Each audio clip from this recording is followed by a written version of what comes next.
여러분 그 십자가 옆에서 두 강도가 같이 달려 있었죠. 기억나시죠? 그 중에 한 사람은 구원을 받았어요. 한 사람 구원 받았는데 그 구원받은 강도가 여러분 은혜로 구원을 받았을까요? 아니면 주님으로 고백을 했어요. 그러니까 제가 이제 지금까지 우리 복음에 대해서 얘기하고 있잖아요. 이게 세이비어로 영접해서 구원을 받았을까요? 로드로 영접해서 구원을 받았을까요? 다시 말해서 주님으로 영접해서 구원을 받았을까요? 구주로 영접해서 구원을 받았을까요? 이게 여러분들 아무것도 아닌 것 같은데 이 세상 신학계에서 엄청 싸워요. 엄청 싸워요. 그래서 영어로는 뭐라고 하냐면 Grace Salvation, 은혜 구원, 그 다음에 Lordship Salvation, 주 대신 구원이라고 하거든요. 이걸 이제 다른 데서는 뭐라고 그러냐면 은혜 구원, 성화 구원 이렇게 나누기도 해요. 그렇게 나누기도 하는데 어쨌든 여러분 강도, 십자가에 못 박혀 죽은 강도를 생각하면 이 강도가 우리에게 은혜 구원이냐, 그레이스 설베이션이냐, 올리스 설베이션이냐의 그 논쟁에 불을 일으킬 만한 사람이 이 사람들이에요. 왜냐하면 딱 봤을 때 십자가에서 그냥 죽었는데 아무것도 한 게 없잖아. 공도도 없고.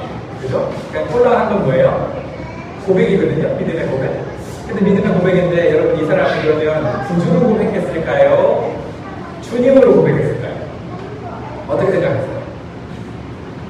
구주로 고백했을까? 나는 구주로 고백한 것 같다. 세이비어로. 나는 로드로 고백한 것 같다. 둘 다다. 둘 다다.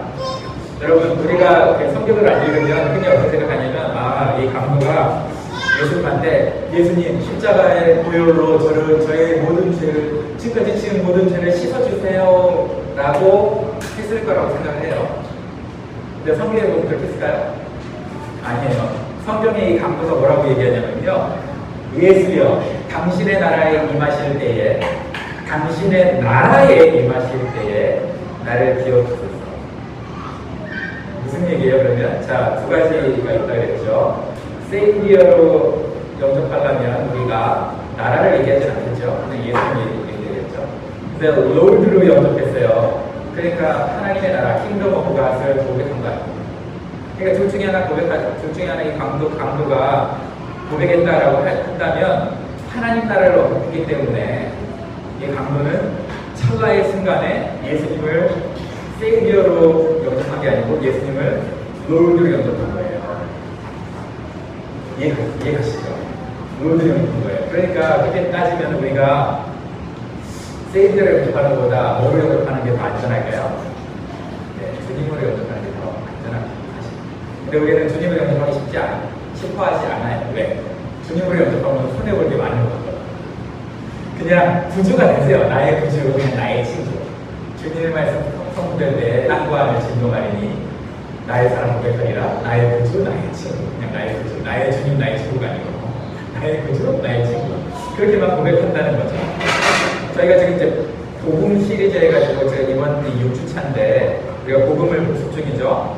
첫 주에 제가 뭐라고 얘기했냐면 복음은 생명의 은혜의 생명살이다. 복음이 어디까지 내려가야 된다고요? 죄에 걸리면 안 되고 죄의 밑바닥에 우리의 모든 전 존재를 감싸고 있는 은혜의 자리 가운데 복음이 내려가야 된다. 그래서 은혜가 커서 우리를 완전히 압도해야 된다.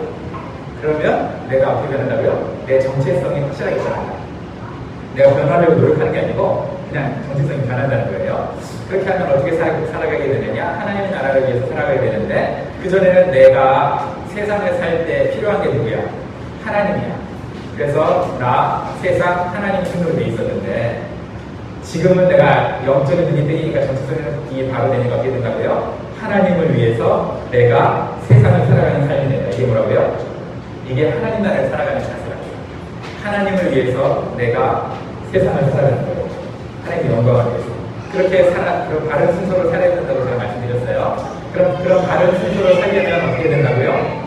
예수님의 성품, 두 가지 성품 기억나세요? 순종과 섬김.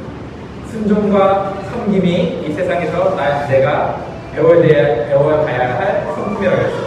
순종과 섬김으로 살다 보면 하나님의 능력으로 하나님 나라를 살아갈 수 있다. 라고 제가 말씀드렸어요. 그러면서 이제 제가 여러분의 방금 전에 질문했던 거, 예수님 우리가 구주를 영접하면 좋은데, 기분은 좋은데 우리의 삶에 영향력이 없어진다. 능력이 없다. 왜? 예수님이 내 주님이 아니시기 때문에 그냥 내가 필요할 때 죄용서만 받는 구주예요. 그죠? 그런데 주님으로 영접해야 어떻게 되는 거예요? 내 삶이 승리의 삶을 살 수 있다라고 말씀드렸습니다. 오늘은 그 연장선상에서 똑같은 얘기인데 중요한 단어 두 가지가 나왔어요. 뭐가 나왔냐면 세례와 믿음. 세례는 우리가 주님과 함께 죽고 주님과 함께 부활하는 것을 의미합니다. 믿음은 그것을 내 삶 가운데 받아들이는 거예요. 받아들여서 누구처럼 사느냐? 예수님처럼 사는 겁니다. 예수님 안에서, 그래서 예수님 아니라고 했고요. 예수님과 함께 사는 삶을 얘기하는 거예요. 그래서 오늘은 이제 6번째 시간에 복음의 방향성, 복음의 방향이 뭐냐면 내가 죄에 대해서 죽고 의에 대해서 산다. 여러분, 구출만 받는 게 구원이 아니에요. 지난번에 얘기했죠. 무엇으로부터 구출을 받았어요? 근데 어디를 향해서 가는 게 구원이라고 했어요. 그래서 우리가 죄에서 구원을 받아서 의를 향해서 가는 것을 진정한 복음이라고, 진정한 구원이라고 하는데 그걸 오늘 나누고 싶은 거예요. 여러분, 칼은 왜 갖고 있나요? 우리가 칼은 뭔가 자르기 위해서 갖고 있죠. 그죠? 칼은 자르기 위해서 갖고 있습니다. 여러분, 신발은 왜 신고 다니나요? 발을 보호하기 위해서 신고 다니죠. 여러분, 칼로 그냥 수박 자르다가 한번 찍어가지고 수박을 먹을 수 있어요. 그죠? 그런데 원래 칼의 용도는 수박을 찍어먹는 용도가 원래는 아니죠. 그럴 수 있지만 귀찮으니까 그럴 수 있죠. 근데 원래 칼의 용도는 뭐예요? 수박을 자르는 거잖아요. 음식을 자르는 거잖아요. 신발의 원래 용도는 뭐예요?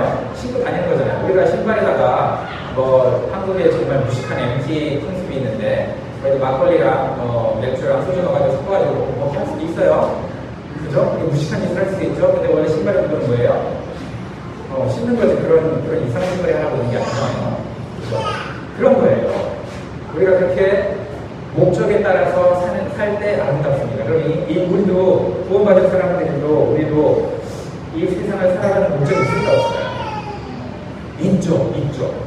우리가 돈을 벌 수도 있고요.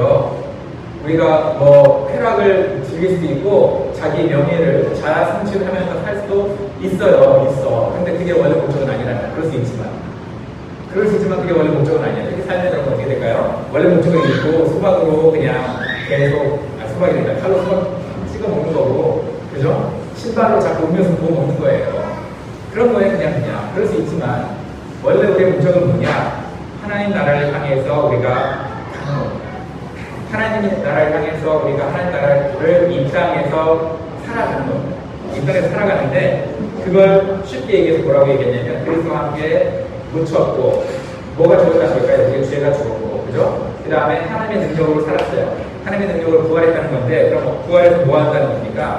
하나님의 백성답게 살아가는 거예요. 저와 여러분들이 이 세상을 살 때 부활의 능력으로 하나님의 백성답게 살아간다는 거예요. 그래서 이 세례와 믿음에 대해서 사실은 이제 이걸 나누면 한 10가지 넘게 복음방송에 대해서 10가지 넘게 나눠서 할 수 있는데 저는 그 모든 것을 압축해서 예수님과 함께 죄에 대해서 죽고 예수님과 부활해서 하나님 나라를 살아가는 사람의 3가지 특징, 그냥 3가지 특징만 오늘 알려드리려고 합니다. 너무 많으면 힘드니까. 첫 번째, 죄에 대해서 죽고 예수님과 함께 부활해서 사는 사람의 첫 번째 특징은요. 여러분, 예수님 믿는 사람, 부활한 사람들은 어떤 삶을 살아요? 여러분 보니까 어떤 특징이 있어요? 그 사람들은 웃어요. 그죠? 웃어요. 왜 웃을까요? 일단 죄에서 용서를 받았어요. 하나님의 그 놀라운 사랑을 받았어요. 그래서 웃어요. 정죄함이 없으니까 웃으면서 살아요. 그러면 반대로 생각해 볼게요. 여러분, 여전히 죄 가운데 있는 것처럼 표정이 어두운 사람들이 있어요. 교회 왔는데 담임 목사가 여러분 안 웃고 막 이러고 있어봐요. 그럼 여러분 교회 오고 싶어요? 오고 싶죠, 그래도. 왜냐면 전 잘생겼습니다. 안구정 아니요. 그죠? 죄송해요. 아이고, 혜란 집사님. 나를 아주 정면으로 비워주네. 은기 집사님이 시켰구나? 그런 거예요. 그죠? 진실을 얘기하는데도 여러분들이 이렇게 반응이 안 좋은데. 곤란하죠. 자, 여러분. 웃으면은요, 자기도 기분이 좋아요. 그리고 상대방도 밝게 만들어요. 여러분, 어두운 사람이 이유가 있을까 없을까요? 있죠. 어두운 이유가 당연히 있겠죠. 그 어두운 이유를 우리가 알면 이해를 하죠. 아, 그래서 우리가 살구나. 그래서 되게 고민을 하는구나. 이해는 하는데 이해가 가는 사람한테 다가가기가 쉬워요, 어려워요? 이해는 가는데 가까이 하기에는 너무 부담스러워요. 표정이 안 좋아요. 그렇잖아요. 그죠? 그런데 어떤 사람은요, 항상 밝아. 근데 나중에 알고 보니까 진짜 집안이 풍지박산 나고 막 진짜 자살까지 생각했던 사람인데 뭐 밝아. 이겨냈어, 이걸. 그러면 우리가 그 사람 가볍다고 생각합니까? 정신 나갔다고 생각합니까? 아니면 믿음으로 승리한다고 생각합니까? 믿음으로 승리한다고 생각하잖아요, 우리가. 그쵸? 그러니까 우리는 either way, 어쨌든 웃는 게 좋아. 그래서 작년에는 제가 우리 청년사회가 꽤 오래 했잖아요. 그 청년들 중에 막 인상이 막 온갖 세상에 십자가는 자기 혼자 자기 몸에 짊어지고 하는 것처럼 죽상 형제들이 몇 명 있어요. 그럼 이제 제가 개인적으로 만나서 얘기를 해요. 뭐라고 하냐면, 야, 좀 웃어라. 예수님 믿는다면서 안 웃냐? 그럼 저한테 뭐라고 할까요, 이 사람들이? 네, 목사님 말씀이니까 제가 웃겠습니다. 이런 사람은 한 명도 없어요. 한 명도 없어요. 뭐라 그러는지 알아요? 저한테 했든? 웃을 일이 있어야 웃죠. 이래요, 저한테. 웃을 일이 있어야 웃죠. 그럼 제가 뭐라고 얘기할까요? 제 카톡에 정해져 있어요. 야, 웃을 일이 있는데도 안 웃으면 네가 미친놈이고, 웃을 일이 있는데 안 웃으면 너 미친놈이지. 안 웃을 수 있는 일이 없는데도 웃으면 주님이 웃을 일을 주셔. 주님이 웃을 일을 주니까 좀 웃어. 이렇게 얘기하거든요. 그래서 지금까지 삶이 좀 변했어요. 웃는 사람이 많은데, 예전에 어떤 목사님이 저한테 이러더라고요. 목사님, 제가 정말 잘못 살았나 봐요. VIP가 됐든 저한테 이렇게 질문했어요. 당신은 예수님 믿는다면서 별로 행복해 보이지 않네요. 그렇게 VIP가 우리 목사님한테 그랬대. 그래서 자기가 깜놀해가지고 이제는 웃으며 살겠습니다. 목사님 왜 그렇게 얘기했는지 알겠어요. 이렇게 고백을 한 3년 전에 하더라고요. 여러분 잘 아는 사람이에요. 맞아요. 경험해요. 잘 아는 사람이에요. 물론 이 웃는 게 결혼해서 행복해서 웃는 것 같아. 제가 봤을 때는. 결혼해서 우리 이쁜 와이프가 있어가지고 행복해서 웃는 것 같은데, 어쨌든 뭐 이더웨이 뭐 웃으면 좋잖아. 그죠? 여러분 오늘 하루 어떻게 시작했어요? 차 타고 나오면서 싸웠습니까? 누구 싸웠다? 없죠? 레디아입니다. 여러분 우리가 현재 웃는 게, 지금 웃는 게 중요해요. 과거에 아는 일이 많이 있었어도 지금 현재 웃지 않는다면 그게 얼마나 힘들겠어요. 그죠? 그러니까 우리는 현재 오늘을 웃으면서 살아가야 되는 거죠. 우리의 오늘의 웃는 모습이 우리의 간증인 거예요. 내 간증은 뭐냐? 내가 말은 뭐 할 수 있어요. 청산히 살 수 있는데 내 얼굴이 밝은 게 하나님의 은혜를 받고 있다는 간증이 아닐까요? 그죠? 여러분 그렇게 살아가야 되는 거예요. 감정적으로 업다운이 심한 사람이 좀 있어요. 어떤 분들은 남편이 아니라 때려보다 아내가 남편을 때리기도 해요. 그런데 여러분 이거 한번 가정해 볼게요. 막 때린 다음에 미안한 마음에 그 다음날 다이아몬드를 사줘, 뭐 자동차를 사줘, 옷을 사줘. 그런다고 좋아하는 남편이나 좋아하는 아내가 있을까요? 업앤다운이 심해가지고 막 자기 마음대로 성질 부리다. 좋을 때 천사 같아. 근데 나쁠 때는요 막 악마 같아, 마귀 같아. 그러면 주변 사람들 어떨까요? 그냥 제발 평타나 쳐라 이런 거 아니에요. 그렇죠? 업앤다운 하지 말고 다니는데 너는 어느 장단에 내가 춤을 추는지 모르니까 업앤다운 심하게 하지 말고 그냥 평타나 쳐라 이런 거 아니에요. 여러분 어떤 사람은요 엎드리고 하고 막 성경 필사도 하고 새벽기도도 하고 기도 하고 막 성경 통독도 하고 막 이래요. 어땠어요? 그런데 다운됐을 때는요 뭐 주일 예배도 안 나가려고 그러고 막 방콕하고 막 이래요. 여러분 뭐가 좋은 것 같으세요? 자, 평타 치는 게 낫잖아요. 그런데 평타를 치라고 뭐가 있는 걸까요? 목장과 예배가 있습니다. 평타를 치라고. 일주일에 2번 목장과 예배를 빠지지 않으면 그나마 평타를 칠 수가 있어요. 근데 그게 안 되니까 막 6개월간 교회 안 나와서 안 보였다가 어느 순간 막 의뢰 받았다고 교회 나왔는데 3개월 지니까 또 안 나와. 뭐 이런 거예요. 이게 어려운 인생을 사는 거죠.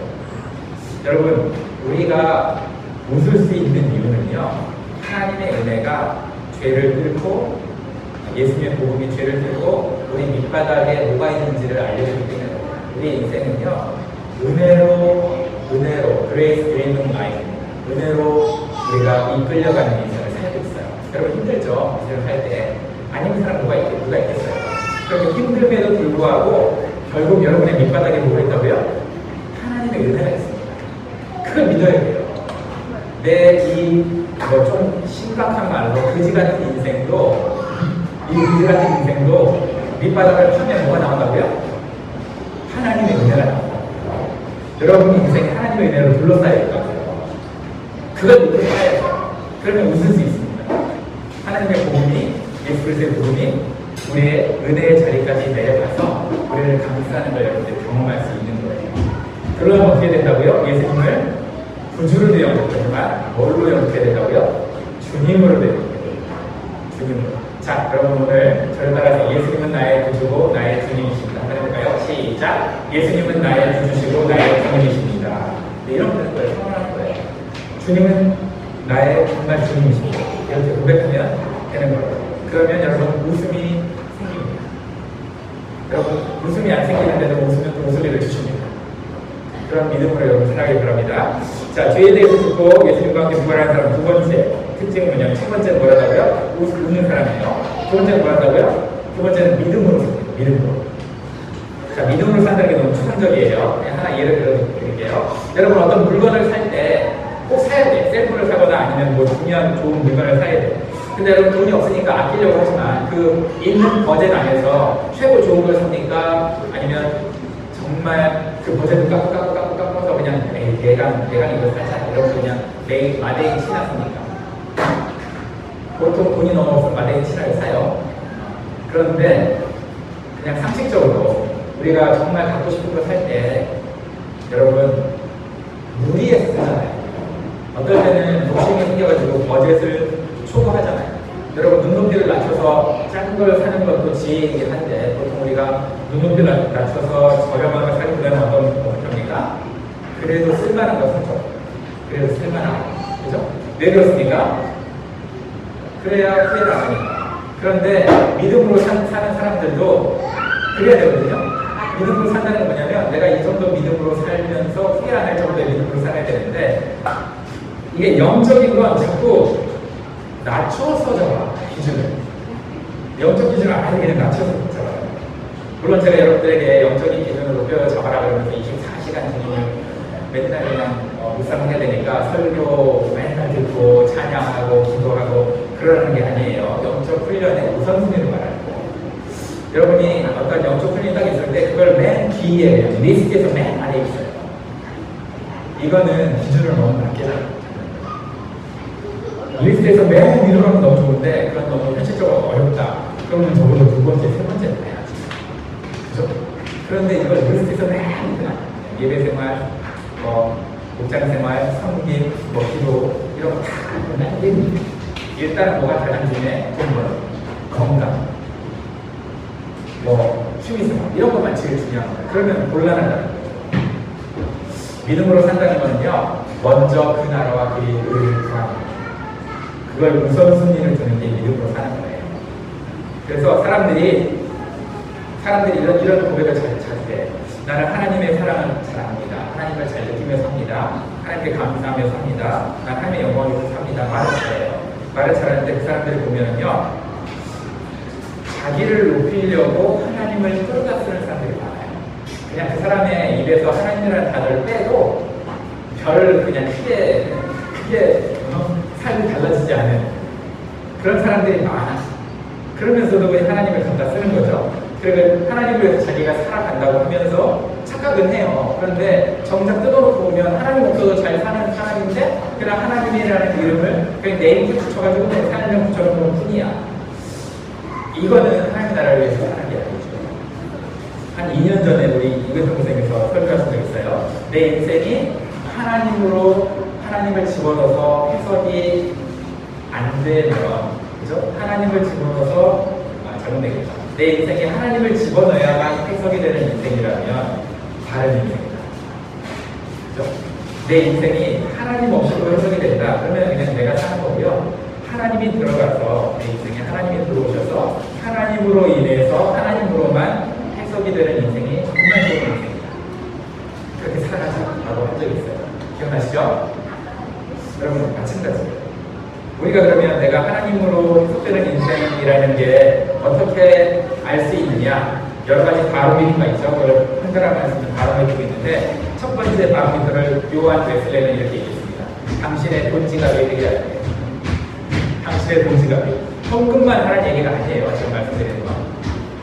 헌금하면 좋죠. 좋은데 헌금만 말하는 게 아니라 우리는 그리스도의 생명을 얻은 사람, 하나님의 나라를 우선순위로 추구하고 사는 사람은요, 수입이 늘면 섬김을 늘립니다. 그런데 세상 사람들은 수입이 늘면 뭘 늘리죠? 소비를 늘립니다. 그죠? 수입이 늘 때 내가 어떻게 하면 우리 이해를 섬기고, 내 와이프 섬기고, 내 부모님 섬기고, 내 자녀를 섬기고, 또 가족 이기주의라는 것이 있습니다. 가족을 조금 열애로 가족을 뛰어넘어서 다른 사람들을 섬기나 라고 돈 지갑을 우리가 세계의 눈으로 바라볼 때 정말 섬김이 일어나느냐, 그러면 우리가 하나님을 사는 거예요. 그런데 그게 아니라 계속 뭐예요? 돈 지갑이 두둑해질수록 와이프만, 애들만, 우리 가족만, 나만 그렇게 소비가 늘어나면 이건 하나님의 나라를 사는 게 아니죠. 하나님의 나라는 섬김으로 서죠. 그래서 여러분들이 섬겨야 되는 거예요. 우리가 수입이 되면 섬기는 거죠. 그래서 믿음으로 산다는 건 뭐냐? 섬기며 산다는 거예요. 여러분, 믿음 없이는 섬길 수 없습니다. 어떤 믿음 때문에 섬깁니까? 하나님이 이걸 기억하신다. 내가 물 한 잔을 대접하더라도 기억하신다. 그리고 또 어떻게 할 때 섬깁니까? 하나님이 이 섬김 보고 계신다. 그래서 반드시 나 망하지 않게 채워주신다. 왜? 그게 섬겨야 되니까. 나 망하면 못 섬기잖아. 그죠? 채워주신다. 이렇게 사는 게 정말 믿음으로 사는 겁니다. 이런 믿음의 품격은 뭐냐? 믿어가지고 기적적으로 나의 복권이 당첨되고 집이 커지고 막 자동차가 엄청 비싼 거 생기고 그것도 하나님이 보고 주신 거 맞을 거예요. 근데 그건 그냥 이파일 뿐이고요. 진짜 믿음은 신앙의 품격입니다. 신앙의 품격은 뭐냐? 내가 얼마나 섬기는 사람이냐. 그게 믿음으로 사는 거예요. 자, 세 번째. 죄에 대해서 죽고 주님과 함께 부활하는 사람은 첫 번째는 뭐라고요? 웃으며 삽니다. 두 번째는 뭐라고요? 믿음으로 사는데 믿음은 섬기는 삶이에요. 세 번째는 성장입니다. 성장. 여러분, 1년 전과 지금과 비교했을 때 내가 성장이 없다. 여러분, 와이프가 나 성장 없다고 생각한다. 여러분, 남편이 나 성장 없다고 생각한다. 그러면 여러분, 우리가 잘못 사는 거예요. 잘못 사는 거예요. 아, 그래도 우리 남편 성장했네. 우리 아내 성장했네. 우리 애들 성장했네. 이래야지. 야, 이놈 자식은 왜 1년 전이나 지금이랑 똑같냐? 이런 곤란한 거예요. 곤란한 거예요. 아직도 그러면은 우리는 뭐냐면은요. 자, 1년 전이나 지금이랑 똑같은 거는 뭘까요? 여러분, 자주 나오는 영화. 좀비. 그죠? 1년 전 그놈이나 지금이랑 똑같은, 썩은 놈은 똑같잖아요. 그죠? 좀비는 부활을 못해요. 그래서 좀비는 1년 전 그놈이나 오늘이랑 똑같은 놈입니다. 그런데 완전 죽은 사람은 그렇게 부활하는 거예요. 우리가 왜 좀비처럼 사느냐? 안 죽어서 그래요. 안 죽어서 좀비처럼 사는 거예요. 정말 죽으면 부활하는데 안 죽으니까 좀비처럼 계속 우리의 질성이 계속 나오는 거죠. 그럼 좀비가 갖고 있는 특징, 영적 좀비가 갖고 있는 특징은 뭐냐? 남탓입니다. 남탓. 여러분, 성장하지 못하는 사람들의 특징을 보면은요, 입에 그냥 남탓과 비난이 그냥 달려있어요. 남탓과 비난이 달려있으니까 이 사람이 성장할까요? 성장 안 하죠. 왜? 여러분, 내가 잘못했어도 내 잘못을 누구한테 돌리면 돼요?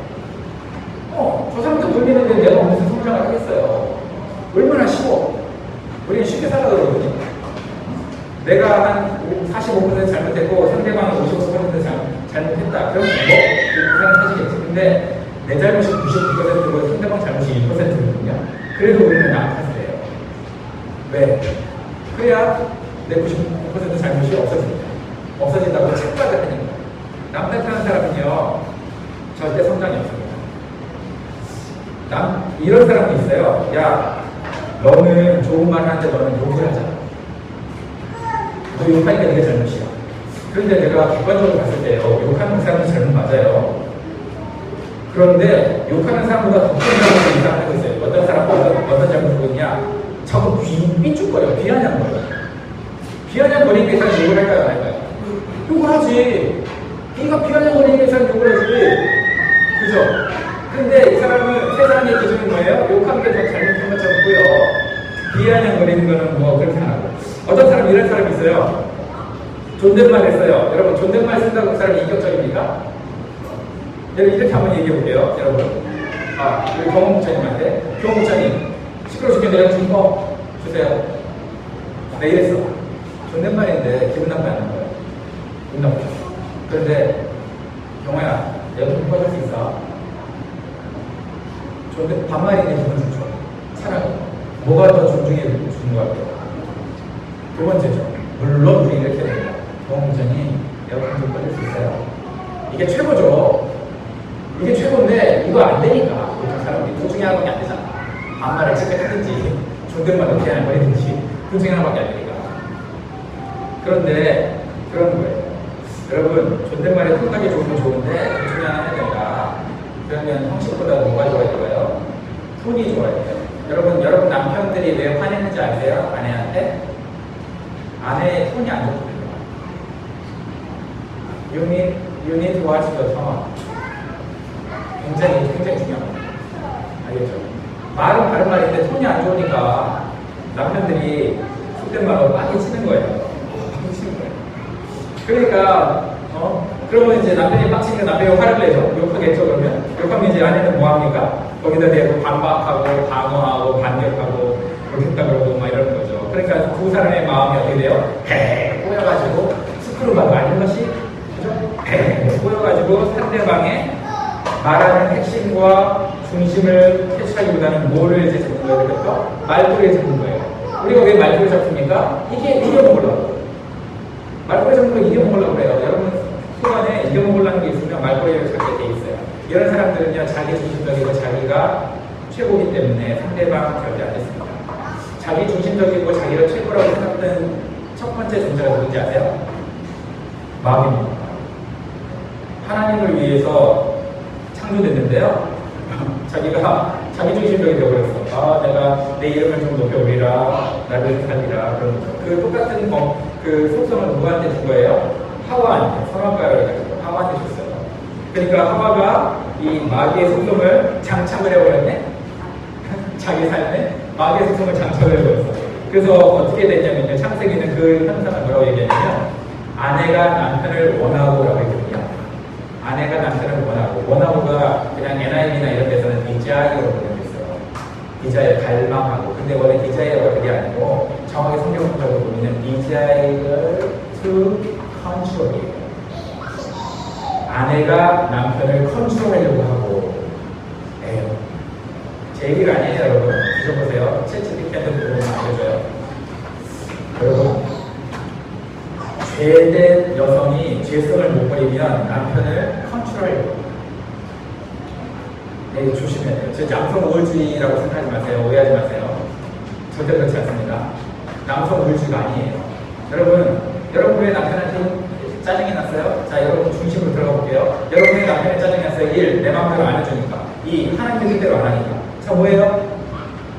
1. 내 마음대로 안 해주니까. 2. 하나님 뜻대로 안 하니까. 여러분 남편이 우리 하나님을 굉장히 섬기고 사랑하고 헌신하고 그래야 되는데 안 하니까 짜증을 뒤지겠어요. 그래서 싸웠어요? 어서 뻥을 쳐. 여러분 마음대로 안 해주는 거잖아요. 여러분 할 일을 안 해주는 거잖아요. 내 리모컨 주제인 남편이 채널 11을 눌렀는데 11을 안 틀어주잖아. 그래서 여러분 하는 거 아니에요. 그죠? 그런 거예요. 솔직해지세요. 솔직해져요. 자, 그러면 내가 정말 하나님을 잘 섬기지 않는 모습에 상처받아가지고 이 남편이 하나님 잘 안 섬기니까 상처받아가지고 내가 화나다. 그럼 여러분 바로 사는 거죠. 내가 사람 없어. 그런 사람 없어. 그죠? 그렇잖아. 내 맘대로 안 해도 그렇지. 자, 그러면은 여러분이 그럼 남자가 정신 차리고 내가 하나님을 섬겨야 되겠다 이렇게 할까요? 분노할까요? 분노하죠. 그죠? 분노하죠. 여러분, 여성이 남자가 하나님을 섬기게 못해주는데 분노를 하죠. 그러면 결론은 어떻게 해야 돼요? 아내도 하나님 말씀에 행복하고 남편도 하나님 말씀에 행복한 적 없어요. 결론은. 근데 결국은 싸우니까 미안하니까 이제 하나님 말씀에 행복한 게 아니고 서로에게 맞춰주기 시작해요.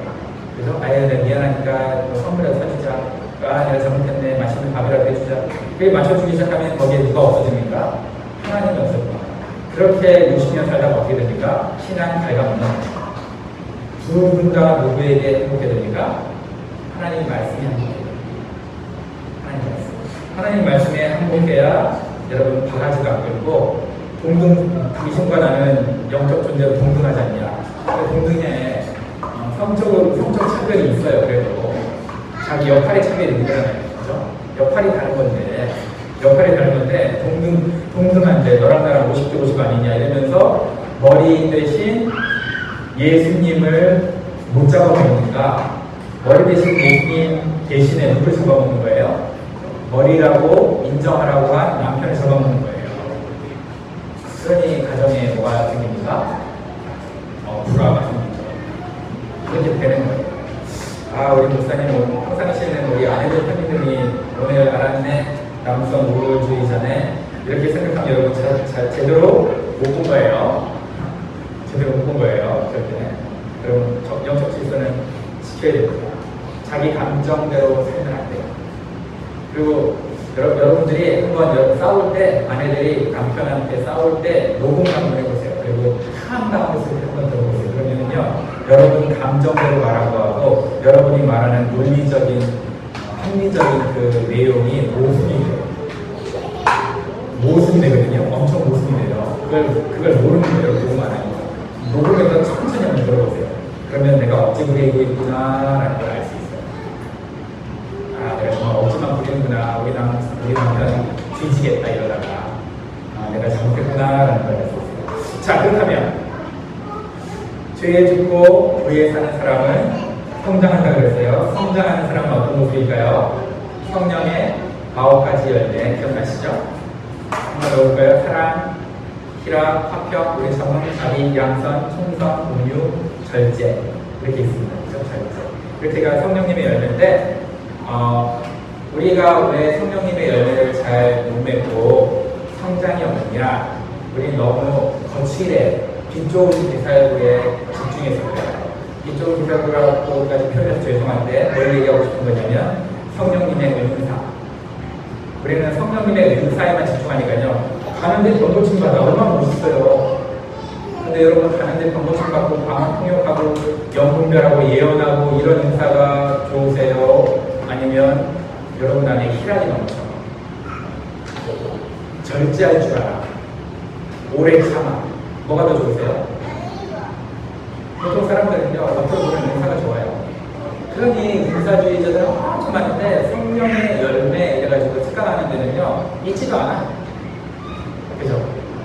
신유 집회 이런 건 엄청 많죠. 기적을 경험한다 이런 집회는 많은데 성령의 열매를 맺자 없어. 그러니 우리 인생이 이 모양 이 꼴이에요. 여러분 영적인 습관이 되어지면요 영적 좋은 태도를 가지고 영적 습관이 되어지면 그게 성품이 됩니다. 성품이 열매를 맺으면 그걸 성령의 열매라고 해요. 그럼 성품이 열매를 맺을 때까지 우리가 어떻게 해야 되냐면 나무에 붙어 있어야 돼요. 예수님께 붙어 있어야 돼요. 예수님께 붙어 있는 상태를 성령 충만이라고 해요. 지나가는데 막 사람들이 너무 나무에 있어 성령 충만이라고 하는 게 아니고 성령 충만은 내가 예수님께 붙어 있는 상태야. 그래서 옆에서 막 날 자르려고 톱을 들고 막 자르려고 예수님의 나를 분리시키려고 아무래도 나는 예수님께 달라붙어 있는 상태. 이게 성령 충만이에요. 이걸 성령 충만이라고 해요. 그래서 복음 DNA가 우리의 영적 습관을 영적 성품으로 바꾸고 영적 성품을 영적 운명으로 바꾸는 거예요. 이걸 성령 충만이라고 합니다. 어떤 사람들은요 자기가 막 40일 도시기도 하고 막 열심히 뭘 했어. 성경 엄청 읽고 외우고 암송했어. 그렇게 해서 훈련이 돼가지고 그 훈련하면 여러분 영적인 훈련하면 그 건강한 모습으로 될까요? 안 될까요? 당연히 되겠죠. 그리고 운동할 때도 근육이 생기잖아요. 그죠? 영적 훈련도 근육이 생깁니다. 근데 이 사람의 결국 영적 훈련은 근육이 생겨가지고 그 근육으로 어떤 섬김과 물건을 들고 건강하게 살아가려고 하는 게 아니고 미스 코리아처럼 근육처럼 하려고 하는 사람들이 있어요. 그래서 뭐 하려고? 우리가 검은 거 발라가지고 막 이렇게 해서 뭐 하려고? 우리가 그러려고 운동합니까? 아니잖아요. 운동하는 게 뭡니까? 건강하게 살라고. 그죠? 마찬가지로 마찬가지로 우리가 성령의 열매를 맺기 위해서 주님께 달라붙어 있어야지 뭐 자랑하려고 달라붙는 게 아니잖아요. 그럼 저 여러분 여러분 무엇이 복일까요?